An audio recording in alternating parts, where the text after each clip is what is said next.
महाराणा कुंभा ने अपने जीवन में 100 लड़ाइयाँ लड़ी थी और वो सारी की सारी लड़ाइयाँ जीते थे। उन 100 में से एक लड़ाई थी बन्नौर का युद्ध। ये बन्नौर का युद्ध उनके जीवन में एक बहुत अहम युद्ध था, क्योंकि उस वक्त जो कि 1456 ईस्वी में जो कि मालवा के सुल्तान मोहम्मद खिलजी और गुजरात के सुल्तान कुतुबुद्दीन को जो कि महाराणा कुंभा ने कई बार हरा कर रख दिया था।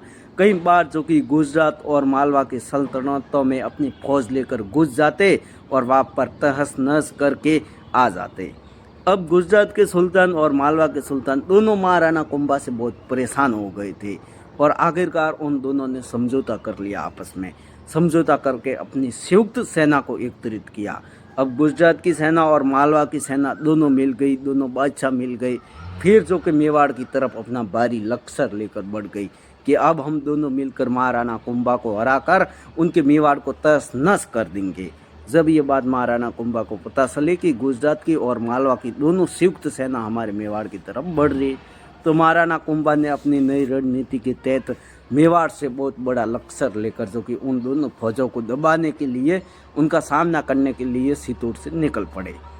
तभी ये जो कि दोनों सेनाएं आमने सामने होती है बन्नौर के पास, और वहाँ पर भीषण युद्ध होता है। 2 दिनों तक यह युद्ध चलता है और इस युद्ध में जो कि महाराणा कुंभा की विजय होती है और गुजरात की और मालवा की दोनों संयुक्त सेना को हारना पड़ता है। और जो कि मालवा के सुल्तान थे मोहम्मद खिलजी और गुजरात के सुल्तान कुतुबुद्दीन को अपनी जान बचाकर युद्ध के मैदान से भागना पड़ा है, जो कि भागना पड़ा था।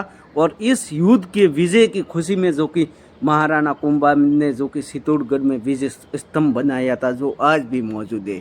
तो ये विजय स्तंभ जो कि बन्नौर के युद्ध के विजय की याद में जो कि महाराणा कुंभा ने बनाया था। और महाराणा कुंभा एक मेवाड़ के बहुत शक्तिशाली और एक महान सम्राट रहे, जिन्होंने करीब 100 लड़ाइयाँ लड़ी और सारे के सारे युद्ध जीते।